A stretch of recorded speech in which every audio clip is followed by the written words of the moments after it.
Good morning, everyone. Adam here to do another morning watch list for you. Let's take a look at the market real quick. Yesterday we saw a nice digestion day after Tuesday's big run up. That's pretty typical. I decided not to trade just because of that fact. Breakouts are usually pretty hard to come by, usually hard to get a lot of sticks. So what you really need to look for is breakouts with a catalyst, something that's making it move a little bit stronger. Maybe it's up on earnings.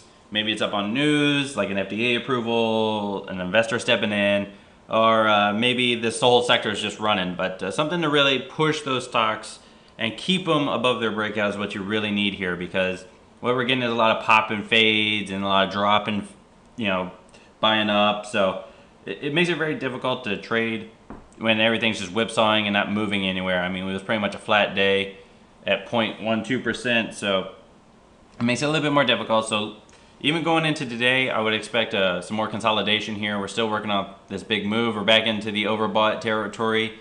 It didn't take long to get back there. So look for a consolidation here is what we want to see. And if you're going to look for those breakouts, again, start looking for those things that are off of earnings and off of news and off of sectors. Some charts to keep on watch for you is SCEI. Finally came back and bounced on this 20-day moving average. Close enough.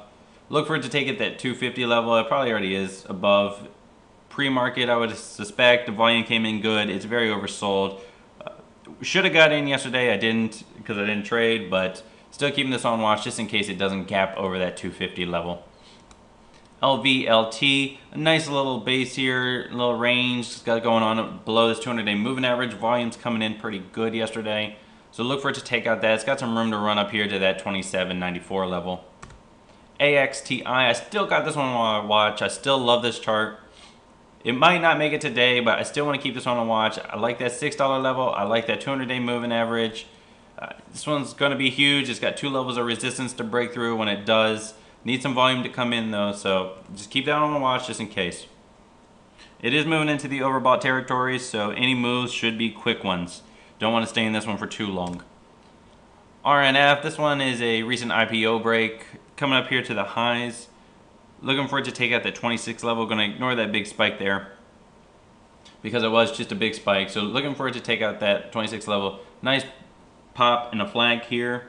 Volume really needs to come in here. Careful being caught on a 78,000 stock. CORT, nice pullback after this big run up, probably an earnings break. Nice pullback and a little rounded bottom here. Look for it to take out that 417 level. Need some volume to come in here when it does break that level. ANW, I like this one as it's been riding that 20-day moving average. Let's see if it can get above this range here, that 697. Maybe you can make a run back to the highs at that 750. AFFY, keeping this one on watch just for this break out of this range. It tried the other day, it failed. So let's see if it can do it again. Still holding above that 20-day moving average, so that's pretty solid move.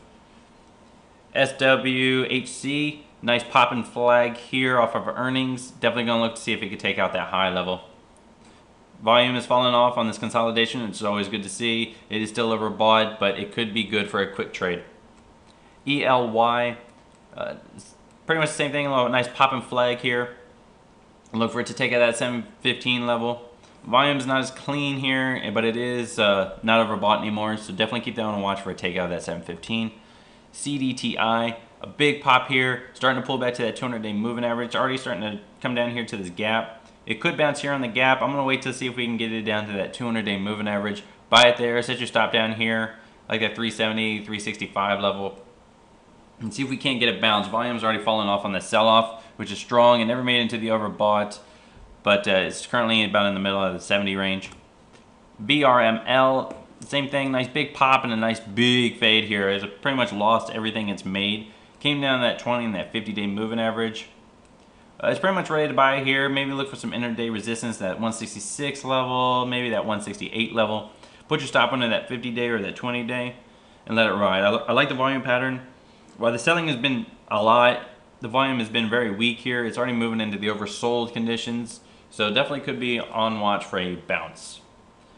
Again, stick to those charts that are on news. It'll help you really make some better money here and not get whipsawed out of your positions. Keep your trades quick. If we don't get a nice pop and run up in the market itself, if it's going to start to run up and fade, then keep your trades quick so you don't want to get whipsawed out of your positions. A little money is better than no money. Good luck, everyone.